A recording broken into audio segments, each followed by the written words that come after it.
Thank you for doing this today. Thanks for having me. For sure. How many time? Good. Okay, so in our short time together, this is going to be kind of South Florida centric, which makes Sure. sense, right? So my first question to you, Mr. Vice President, is you are making the rounds today to the sort of cultural stew that is Miami, and in your campaign memo, it has been outlined that you're aggressively pursuing the Hispanic vote, Black turnout, Haitians, Cubans in Miami's Jewish retirees. These are very diverse groups with sometimes diverse issues. So how are you addressing that? By pointing out that we're in a little bit of trouble right now, by telling the truth, talking about how we can build a nation back better than it was before we got in this god-awful mess, and why it's so important that we maintain and restore the democratic institutions that are beginning to crumble. And so by talking about what their interests are and how we can make sure they have an opportunity economically to build back a better future.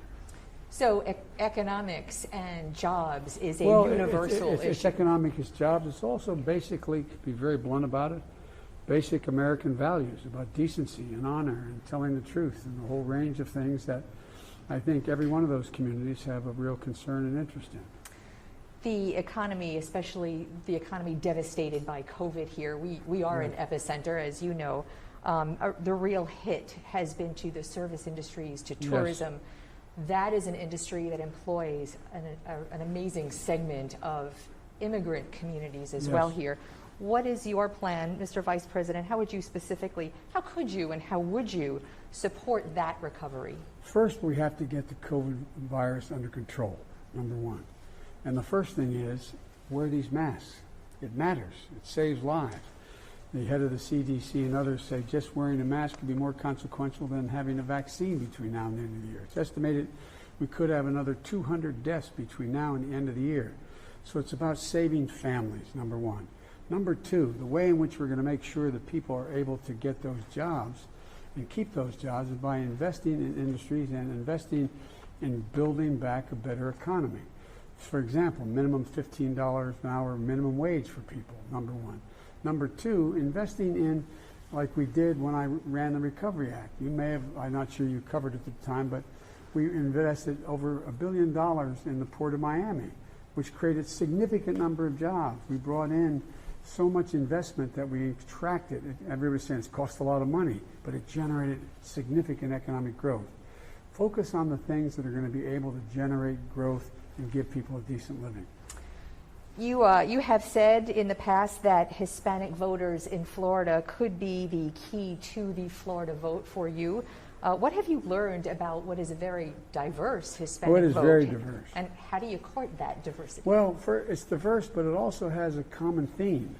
Everybody who came here from that community came because they came from a place they wanted to leave because things weren't going well. And they came for opportunity. Whether Cuban Americans or Puerto Rican Americans are late and they're already Americans, whether or not wherever you came from in the Caribbean or anywhere around the world. Look, almost 25% of your state and the nation, quite frankly, is Hispanic. The idea that we wouldn't invest and strengthen that community by providing everything from better access to education, to health care, to making sure they can stay in their homes, rental subsidies, et cetera, that we wouldn't do that makes no sense. It helps everybody. If the Cuban community, if the Hispanic community generally, if the Haitian community, if they do better, everybody does better in the community. The president has some very deep support here in Florida. Florida's leadership is mostly Republican. In fact, our lieutenant governor is the co-chair for Latinos for Trump. And they have repeatedly and continuously called your administration potentially socialist. I know you've heard that before. And there are people who are triggered by that word, who really have know firsthand what it's like to live in a socialist country. Some Cubans here fear a reopening with the Cuban government. How do you address that? I look like a socialist. I've been in the Congress for years and years and years. The irony, when I ran for the nomination against some declared socialists, I was viewed as the guy who's so moderate, remember? I was too moderate. And you have reached out to the Well, sure, Bernie I've reached Sanders out to everybody. I've reached out to campaign. we're a big tent. And this party, in fact, is the thing that we're doing now. The policy positions are my policy positions. I won that nomination, and I won it overwhelmingly. So look, what I want to do is just make sure everybody starts paying a fair share. Ordinary people, if you call it socialism, it suggests that 91 Fortune 500 corporations don't pay a single cent in tax, and they should be paying the minimum corporate tax. I call that fairness. The idea that you had the 100 wealthiest billionaires in America make $300 billion during the COVID crisis while everybody else crashed. We got to start rewarding work as much as reward wealth. And so the way in this president, for example, has a new proposal. In the midst of all of this, you know what his proposal is? He wants to make sure they're able to deduct 3 martini lunches again, while people are figuring where they can pay their rent.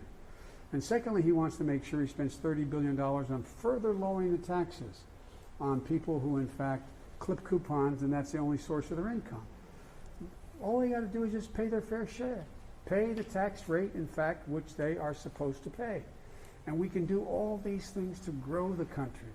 That's how we've been able to do it in the past. My time is up. I know COVID is so important. Can I just ask you one question about COVID, Vice President? Is that okay? An obnoxious question. She wants to get It's mad. not obnoxious. It's just. Glenna, I'm No, sorry. it's okay. Go ahead. Thank you. So one more, because I know COVID is such a Yep. big topic this weekend.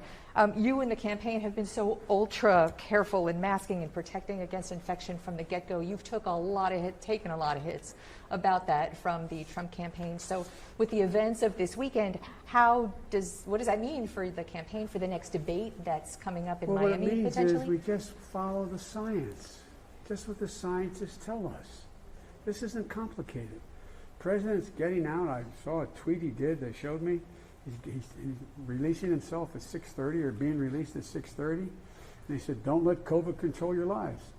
Tell that to the 205,000 families who lost somebody. Don't let it control your life.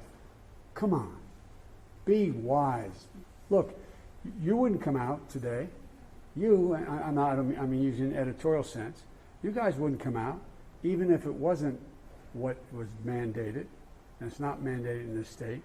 Take off your mask and do an interview with me at 3 feet. Why? Look, this is not something other than protecting other people. It's a patriotic duty. It's mostly to protect the other person, not you. Why do these guys make it sound like it's something other than noble? Don't they care about our fellow citizens? That's all the data. It shows it overwhelmingly a difference it makes. Thank you for being so distancing. gracious with your time. I appreciate that. Oh, no, I and it's good appreciate to the see question. I you. really Thank you. do. Thank you, Mr. Thank Vice you. President. Stay healthy. You go right